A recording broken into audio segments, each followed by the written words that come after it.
લક્ષ્ય ન્યૂઝ, એક નજર, એક લક્ષ્ય.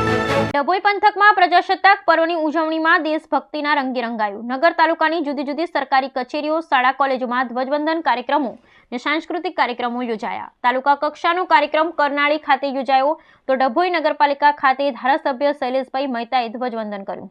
ડભોઈ નગર અને તાલુકા વિસ્તારોમાં આજે 76મા પ્રજાસત્તાક પર્વની ભવ્યથી ભવ્ય ઉજવણી થઈ. આ પ્રસંગે ડભોઈ તાલુકાના કરનાળી ગામે તાલુકા કક્ષાની ઉજવણી કરવામાં આવી, જ્યાં નાયબ કલેક્ટર રવિરાજસિંહ પરમારના વરદ હસ્તે ધ્વજારોહણ કરવામાં આવ્યું.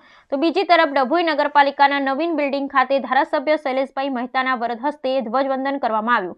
આ પ્રસંગે પાલિકા પ્રમુખ બિરેન શાહ, ચીફ ઓફિસર જય કિશાન તડવી સહિત પાલિકા સદસ્ય અને કર્મચારીઓ હાજર રહ્યા હતા. અને Dabhoi Shri CNPF arts and DN science college ખાતે આચાર્ય સુનિલભાઈ પટેલના વરદ હસ્તે ધ્વજારોહણ થયું.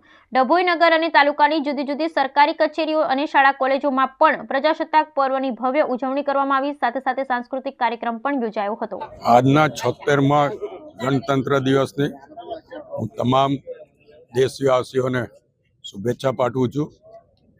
આપણે સૌ જાણીએ છીએ કે 15મી ઓગસ્ટ 1947ના દિવસે દેશને આઝાદી મળી અને 26 જાન્યુઆરી 1950ના દિવસે આપણું બંધારણ અમલમાં આવ્યું અને ત્યારથી દેશમાં કાયદાનું શાસન છે, પ્રજાનું શાસન છે અને પ્રજાસત્તાક દિવસ તરીકે પણ ઓળખવામાં આવે.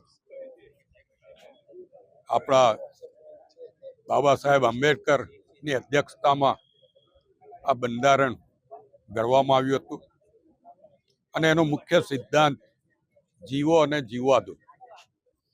આ સિદ્ધાંત પર રચાયેલું આ બંધારણ આજે 76 વર્ષે પણ આપણને આઝાદીનો અનુભવ કરાવે છે. આજે હું તમામ દેશવાસીઓને અભિનંદન અને શુભેચ્છા પાઠવું છું અને જે રીતે આપણા બંધારણમાં કહેવામાં આવ્યું છે એ પ્રમાણે બંધારણના કાયદાના અમલમાં આપણે સૌ કટિબદ્ધ બન્યા. આઝાદીનો મતલબ સ્વચ્છતા ના હોય, આપણને બોલવાની આઝાદી આપી છે પણ સમજી વિચારીને બોલવું જોઈએ.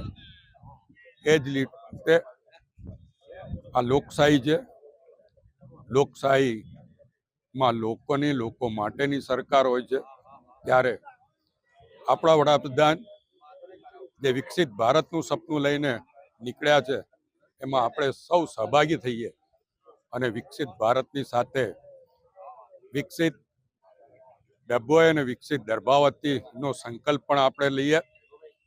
અને આજે જ્યારે દર્ભાવતી નગરપાલિકાના નવા બિલ્ડિંગ ખાતે પ્રથમ ધ્વજવંદન મારા હાથે થયું છે, ત્યારે આ નગરપાલિકા દ્વારા નગરના તમામ લોકોના નાત જાત ધર્મના ભેદભાવ વગર કામો થાય અને નાની મોટી સમસ્યાઓનો ઉકેલ આવે એ માટે આ નગરપાલિકા બિલ્ડિંગ પ્રેરણારૂપ રહે એ જ અભ્યર્થના.